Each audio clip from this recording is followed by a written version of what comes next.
इस वक्त रूस के कजान से जहां पर 9/11 जैसा हमला हुआ है, याद कीजिए ट्विन टावर पर हमला हुआ था अमेरिका में और किस तरीके से प्लेन क्रैश कराए गए थे, ठीक वैसा ही यूएई में अटैक हुआ है कजान में। रूस के कजान शहर में रिहायशी इलाकों में ड्रोन से हमला हुआ है। किसने किया अभी साफ नहीं है।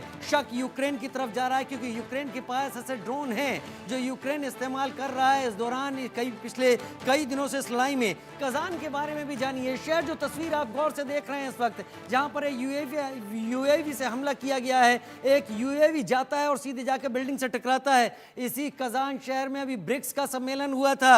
जी हां, ब्रिक्स जो कि ब्राजील, रशिया, इंडिया, चाइना और साउथ अफ्रीका इनसे मिलकर बना हुआ है, उसी ब्रिक्स का सम्मेलन इसी कजान शहर में हुआ था। रूस का एक ऐसा शहर है जहां पर इंडस्ट्रीज हैं, औद्योगिक शहर कहा जाता है, पेट्रोलियम एक्सप्लोरेशन का यहाँ काम चलता है, कंपनियां भी हैं, कई एक बड़ा शहर माना जाता है रूस का, जहां से टेक्नोलॉजी, जहां से बिजनेस, जहां से इंडस्ट्री चलती हैं, जो कि रूस को संभालती हैं और रूस को एक बहुत बड़ा प्लेटफॉर्म भी देती हैं। इसीलिए रूस ने ब्रिक्स सम्मेलन के लिए इस जगह को चुना था। तस्वीर देखिए, ये सीधा ड्रोन जा रहा है और जाकर टकरा रहा है इस बिल्डिंग के साथ और एक धमाका।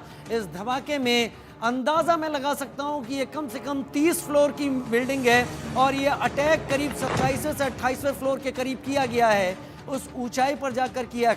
ये दूसरी तस्वीर देखिए, दूसरी तस्वीर गौर से देखिए, 9/11 की है, जब प्लेन को हाईजैक करके और उन प्लेन को ट्विन टावर में टकराया गया था। अमेरिका की तस्वीर, बार बार मैं आपसे यही कह रहा हूं, ट्विन टावर की तस्वीरें हैं। ये ट्विन टावर जो अमेरिका की पहचान हुआ करते थे, ये उसी ट्विन टावर की तस्वीरें जो 9/11 में ढा दी गई थी और उसके जवाब में ओसामा बिन लादेन को पाकिस्तान के एबटाबाद में घुसकर नेवी सील्स ने मार गिराया था। अजय जांडियाल मेरे सहयोगी मेरे साथ लगातार इस वक्त जुड़े हुए हैं। मेजर जनरल अनुज माथुर मेरे साथ जुड़े हुए हैं और मेजर मोहम्मद अली शाह मेरे साथ इस वक्त जुड़े हुए हैं। अजय, सबसे पहले तो बतौर रिपोर्टर मैं आपसे जानना चाहता हूं, इतनी बड़ी तस्वीरें, ये तस्वीरें शायद आज की तस्वीरें सबसे बड़ी तस्वीरें कही जाएंगी और कल अखबारों की हेडलाइन होने वाली हैं, क्योंकि इस अटैक से नुकसान कितना हुआ है वो तो अभी सामने नहीं आया, लेकिन दहशत और डर रूस में शायद ज्यादा फैलाया गया है। देखिए, बिल्कुल जिस तरह से ये हमला हुआ है राजीव, ये साफ दिखाता है कि यूक्रेन ने ये हमला अगर किया है तो उसका मकसद कहीं ना कहीं रूस को ये सताना था कि यूक्रेन जो है वो शांत नहीं बैठ रहा। यूक्रेन जो है वो छोटा देश हो सकता है मगर वो रुकने नहीं वाला है। और सबसे बड़ी बात कि इसके बाद के परिणाम के लिए यूक्रेन क्या तैयार है वो एक देखना होगा।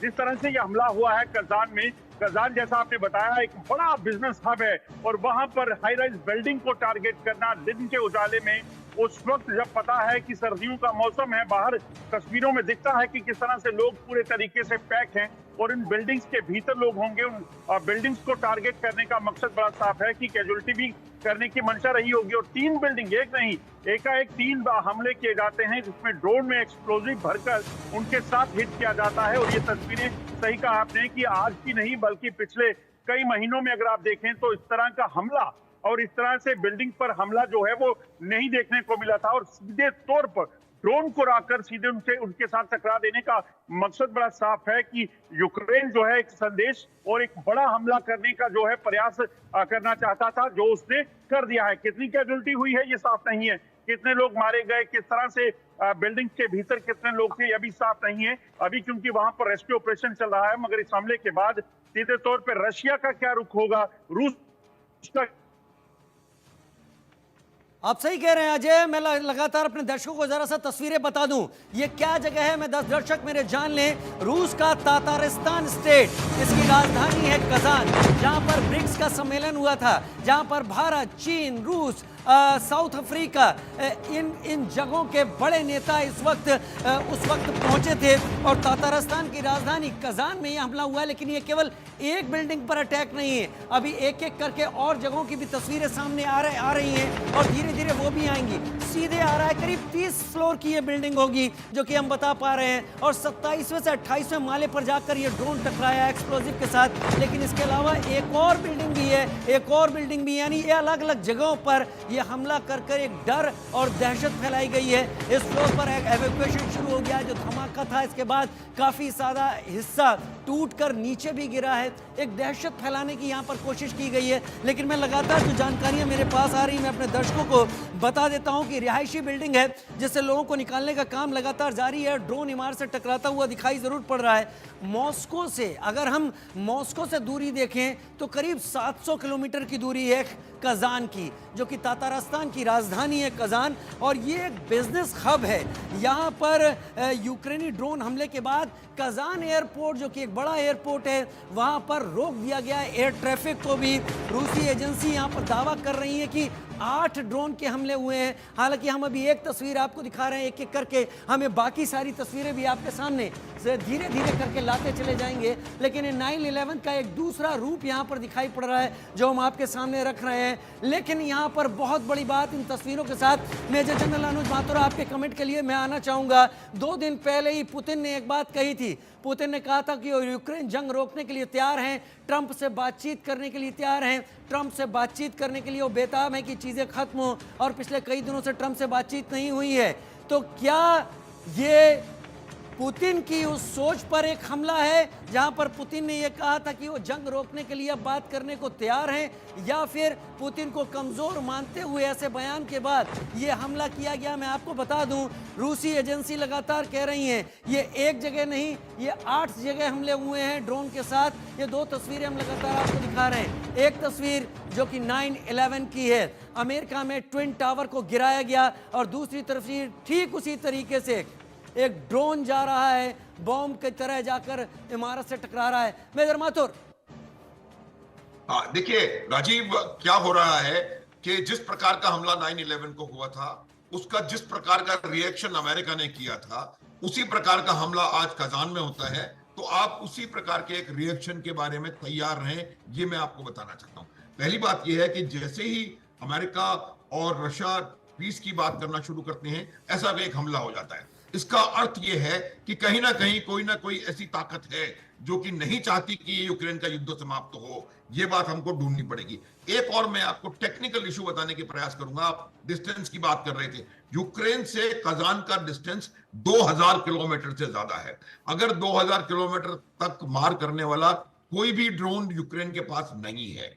उनका लॉन्गेस्ट रेंज ड्रोन है 700 आप इशारा कर रहे हैं हाँ, कि ये हमला रूस के अंदर से ही यूक्रेन समर्थित फोर्सेस ने किया है।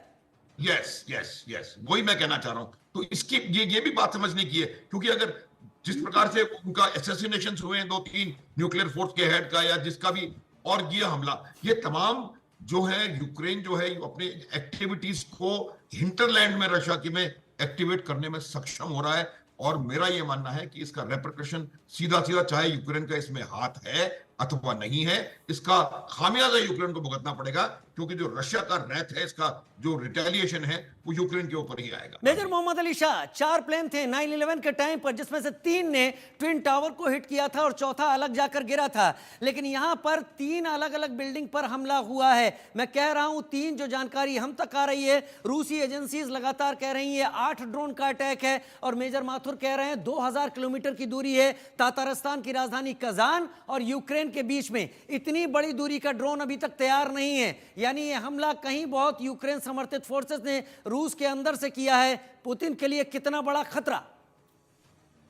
ओके, देखिए जैसे कि हमने बताया कि यूक्रेन से ततारिस्तान, बल्कि वहां पे 2000 किलोमीटर की दूरी है ज्योग्राफिकली। तो अगर यूक्रेन चाहता, उसके पास ये ड्रोन अगर होते, तो ये हमला पहले भी कर चुका होता। ये कितने टाइम से ये युद्ध चला आ रहा है, लेकिन यूक्रेन ऐसा नहीं करा, क्योंकि यूक्रेन ने, अभी हम सब जानते हैं, यूक्रेन पेनेट्रेट कर चुका है रूस के अंदर, वो घुस चुका है रूस के अंदर। तो जैसे कि जनरल अनुज माथुर ने साहब ने खूब बताया अभी कि ये इशारे तो हो रहे हैं कि यूक्रेन ने ही किया है, लेकिन क्या यूक्रेन ने अपनी सरजमीन से किया है या यूक्रेन ने वही ड्रोन लेकर रूस की धरती पे से किया है? तो ऐसा मेरा मानना है, मेरे को मेरे अंदाजे में ये है कि जैसे कि जनरल साहब ने बताया कि यूक्रेन रूस की धरती में घुसकर उसने ये हमला किया है। उसके अलावा जो 3 बिल्डिंग हैं, जो रेजिडेंशियल बिल्डिंग हैं, इसके ऊपर यहाँ पर अभी फिलहाल एक ऑपरेशनल हेडक्वार्टर उसके पास यहाँ पे तैयार हो गया है, इस्टेब्लिश हो गया है। और जो बिल्डिंग्स जहाँ पे जो जिनको टारगेट किया था, वो कमालीव एवेन्यू, ज़ियारा जेट्सकिन, यूकोजिनकिया, हादी टर्क, कंसिया पोजिकिया और ओरेनबुस्की ट्रक, ये शहर, ये स्ट्रीट्स जो हैं, ये रास्ते जो हैं इस शहर में, यहाँ पर अभी हाल ही में जैसे आपने बताया ब्रिक्स समिट हुआ था, बहुत जरूरी, बहुत इंपॉर्टेंट जगह है ये। और यहाँ पर हमला करना, ये एक बात ये दिखाता है कि यूक्रेन जो है अभी फिलहाल ऑफेंसिव में आ चुका है बिल्कुल। और अभी हाल ही में यूक्रेन और रूस की एक नेगोशिएशन हुई थी, प्रिजनर एक्सचेंज इनका प्रोग्राम में बातचीत हुई थी अभी। और एक और बात कि अभी रूस कहता है कि अभी नाटो उनके साथ तैयार कर रही है जंग लड़ना, तो वो तैयार रहे। तो मतलब रूस को घेरने की प्रोग्राम बन रहा है। और इसके अलावा कि लॉन्ग लास्टिंग पीस, जो कि एक टेम्पररी ट्रूस बीच में हुआ था, तो यानी कि बीच में एक टेम्पररी कुछ हम खबरें नहीं सुनते, अचानक से कुछ हमला हो जाता है। अभी पिछले साल जब रूस में प्रेसिडेंट पुतिन के रेजिडेंस के ऊपर, फ्लैग पोस्ट के ऊपर भी एक ड्रोन से हमला किया था। यहाँ पर 8 ड्रोन इस्तेमाल हुए हैं। और ये बहुत ही ये ड्रोन हमला पिछले कुछ दिनों में बहुत देखने को आया है। इजराइल के पीएम बेंजामिन नेतन्याहू के घर पर भी ड्रोन के जरिए ही हमला किया गया था। वो बताया जा रहा था कोई शॉर्ट रेंज मिसाइल है। लेकिन संजीव श्रीवास्तव मेरे साथ इस वक्त जुड़ गए हैं। संजीव जी, अब जियोपॉलिटिकल जो सिनेरियो बनता दिख रहा है, डिप्लोमेसी अब कहां जाएगी? रूस 2 दिन पहले बात कर रहा था, वो खत्म करने के लिए बातचीत करने के लिए तैयार है, लेकिन ये अटैक क्या एक और फ्यूल भर रहा है इस जंग के अंदर? देखिए राजीव जी, हाल के समय में ये देखा गया है कि रशिया और यूक्रेन के बीच का ये जो युद्ध है वो और अधिक इंटेंसिफाई हुआ है। और ये जो रशिया के अंदर यूक्रेन ने जो लॉन्ग रेंज वेपन्स के माध्यम से भी हमले किए हैं, और अब ड्रोन के माध्यम से भी ये खजान को टारगेट किया गया है।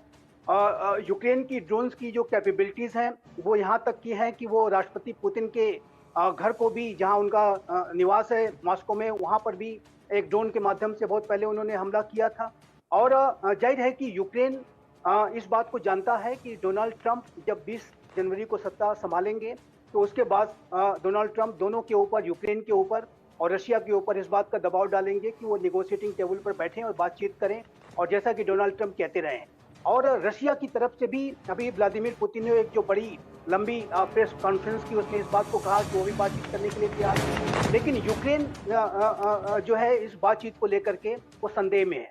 और साथ ही साथ मैं यहाँ पर अवश्य मेंशन करना चाहूँगा कि यूनाइटेड स्टेट्स ऑफ अमेरिका का जो वर्तमान में बाइडेन एडमिनिस्ट्रेशन है, जो कि कुछ दिनों के लिए है, वो ये चाहता है कि अमेरिका का जो सपोर्ट है वो यूक्रेन को बना रहे। और बाइडेन एडमिनिस्ट्रेशन और ट्रंप एडमिनिस्ट्रेशन जो आने वाला है उसके बीच में यूक्रेन के युद्ध को लेकर के जो विचारों की भिन्नता बहुत स्पष्ट है, और बाइडेन ये चाहते हैं कि अमेरिका का सपोर्ट बना रहे।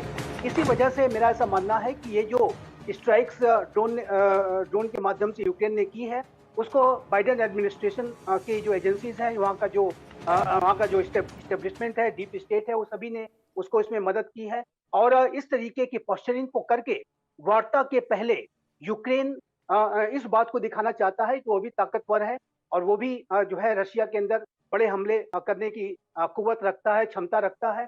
और एक पोजीशन ऑफ स्ट्रेंथ के साथ यूक्रेन जो है बातचीत के लिए जाना चाहता है। और यूक्रेन इस बात की भी कोशिश कर रहा है कि जो कुर्स्क रीजन में जो उसने रशिया की बड़ी टेरिटरी को अपने कब्जे में ले रखा है, उसको भी बना के रखे, और उसी को होल्ड कराने के लिए बाइडेन एडमिनिस्ट्रेशन ने आर्मी टैक्टिकल मिसाइल सिस्टम के इस्तेमाल की इजाजत यूक्रेन को दी थी। और जाहिर है कि यूक्रेन इस तरीके के हमले को करके अपनी पोजीशन ऑफ स्ट्रेंथ को रशिया के समक्ष दिखाना चाहता है। मेरा ऐसा मानना है कि बातचीत तो होगी, और डोनाल्ड ट्रंप अब उसको पुश कर रहे हैं, पूरे कैंपेन ट्रेल के दौरान पुश कर रहे हैं। लेकिन ये जो 20 जनवरी के पहले ये जो इस तरीके की घटनाएं, अटैक एंड काउंटर अटैक, ये और भी हो सकते हैं। जाहिर है कि अब रशिया के ऊपर इतना बड़ा ये एक स्ट्राइक ड्रोन के माध्यम से की है, तो रशिया भी इसको आने वाले समय में विद इन फ्यू आवर्स, अगले घंटों में या अगले दिन में वो रिस्पॉन्ड करेगा, और रशिया भी स्ट्राइक बैक करेगा, इसमें कोई दो राय नहीं है। लेकिन जो जहां तक बातचीत की जो संभावना का प्रश्न है, तो मेरा विचार है कि बातचीत अवश्य होगी, क्योंकि मैं राजीव जी यहाँ पर स्पष्ट रूप से ये कहना चाहता हूँ कि रशिया और यूक्रेन के बीच का जो युद्ध है वो रशिया और यूक्रेन के बीच का युद्ध न हो करके ये महाशक्तियों के बीच में इनडायरेक्ट तरीके से लड़ा जा रहा है। और अभी तक यूनाइटेड स्टेट्स ऑफ अमेरिका बातचीत के लिए तैयार नहीं था। ठीक बाइडेन है, ठीक है एडमिनिस्ट्रेशन सर। बातचीत मैं के बड़ी लिए खबर तैयार का नहीं भी था। रुख कर लेता हूं। इस वक्त आ रही बड़ी खबर, आपने कई अहम बातें यहां पर की, मेजर जनरल माथुर से भी इस पर बात करेंगे, लेकिन रूस पर ड्रोन हमले से जुड़ी हुई एक बड़ी खबर यह कि यूक्रेनी ड्रोन को नष्ट भी किया गया, ऐसा रूस ने यहां पर बयान दिया है। रूस की तरफ से बयान आया है, यूक्रेनी ड्रोन को हमने नष्ट भी किया है। लेकिन ये तस्वीर, कजान एयरपोर्ट पर विमानों की आवाजाही को फिलहाल रोक दिया गया है। कजान की 6 इमारतों पर ड्रोन से हमला हुआ है, जो हम लगातार कह रहे थे। ये एक तस्वीर नहीं है, अभी और तस्वीर आएंगी। और यूक्रेनी सेना के ऊपर जिम्मेदारी, एक साथ 8 ड्रोन से हमला किया गया। 1000 किलोमीटर दूर से ड्रोन आए थे। रूस पर ड्रोन हमले से जुड़ी हुई बड़ी खबर, मेजर जनरल माथुर, ये चीजें निकलकर सामने आ रही हैं। कुछ ड्रोन को नष्ट भी किया गया है, लेकिन कुछ ड्रोन टारगेट पर जाकर लगे हैं। 6 इमारतों पर ड्रोन से हमला हुआ है। ड्रोन हमले के बाद इमारतों को खाली करा दिया गया है। एक साथ 8 ड्रोन से हमला, लेकिन 1000 किलोमीटर दूर से आए थे यूक्रेनी ड्रोन। अब अगर आप डिस्टेंस का अनुमान लगाएं तो अब आप क्या कहेंगे, कौन है ऐसा? आपने 2000 किलोमीटर की, अगर मैं गलत नहीं हूं तो दूरी बताई, कजान की और यूक्रेन की। तो इसका मतलब 1000 किलोमीटर पर कुछ है यूक्रेन का, या यूक्रेन से जुड़े हुए कुछ ऐसे लोग हैं जो रूस के अंदर पेनिट्रेट कर गए हैं और उन्होंने वहां से इस ड्रोन को उड़ाया है और हिट किया है। Major general Mathur. बिल्कुल बिल्कुल राजीव, बिल्कुल आपने सही कहा है। देखिए, जैसे ही उनके सीबीआर मतलब न्यूक्लियर बायोलॉजिकल चीफ का असैसिनेशन हुआ, वहां कोई लॉन्ग रेंज मिसाइल नहीं मारी। वहां एक स्कूटर में ले जाकर के आपने एक्सप्लोजिव लगा करके और उसको पिन पॉइंटेड तरीके से मार दिया है। इसका अर्थ बिल्कुल साफ है कि यूक्रेन ने ये बात बता दी है रशिया को कि हम आपके देश के हर कोने में, हर इंपॉर्टेंट जगह पर कुछ भी करने के लिए सक्षम है। ये बात, अब मैं ये, जैसे कि संजीव जी कह रहे थे, मैं ये बात हमेशा से कहता रहा हूं आपके उसमें, क्योंकि अब समय आ गया है कि शायद कोई बातचीत का कोई ओपनिंग कहीं मिलती हुई नजर आ रही है। ऐसी परिस्थिति में दोनों देशों का एक ही मकसद है कि वो अधिक से अधिक एडवांटेज। तो ये कौन चाहता है कि ये लड़ाई चलती रहे? हाँ, देखिए, वही मैं बता रहा हूँ, जो अमेरिकन डीप स्टेट है, ये लड़ाई यूक्रेन की है ही नहीं, न कभी थी न है। ये लड़ाई सुपर पावर राइवलरी है। उसमें अमेरिका की जो डीप स्टेट है, अमेरिकन जो हैं, वो ये चाहते हैं। अब देखिए, जो ये बात मैं कहूंगा नहीं, क्योंकि अमेरिका वही करता है जो कि उसके अपने हित में, उनके परसेप्शन के हिसाब से अपने हित में होता है। और मुझे ये लग रहा है कि इवन जो ट्रंप के आने के बाद भी उनकी वो जो विचारधारा है कि अपने देश के हित में काम करना, चाहे उसके लिए कुछ भी कहीं भी करना पड़े, वो लगातार जारी रहेगी। तो अगर हम ये समझ रहे हैं कि ट्रंप के आते ही एकदम से बातचीत शुरू हो जाएगी साउथ एशिया में भी और वेस्ट एशिया में भी और यहाँ पर भी और बांग्लादेश भी सुधर जाएगा, ऐसा मुझे लगता नहीं कि होने वाला है। अमेरिका अपने इंटरेस्ट की देखभाल करेगा और उनकी जो आर्म्स इंडस्ट्री है वो इस बात को निर्णय लेती है कि कैसे, किस प्रकार से कार्रवाई होती रहने लगी। लेकिन कोई ना कोई नहीं चाहता कि यहाँ पर ये युद्ध रुके, कोई ना कोई नहीं चाहता कि यहाँ पर इसके बारे में कोई बातचीत हो या कोई ट्रूस हो। तो मेरा ये मानना है। हाँ, मेरे सहयोगी मैनेजिंग एडिटर राकेश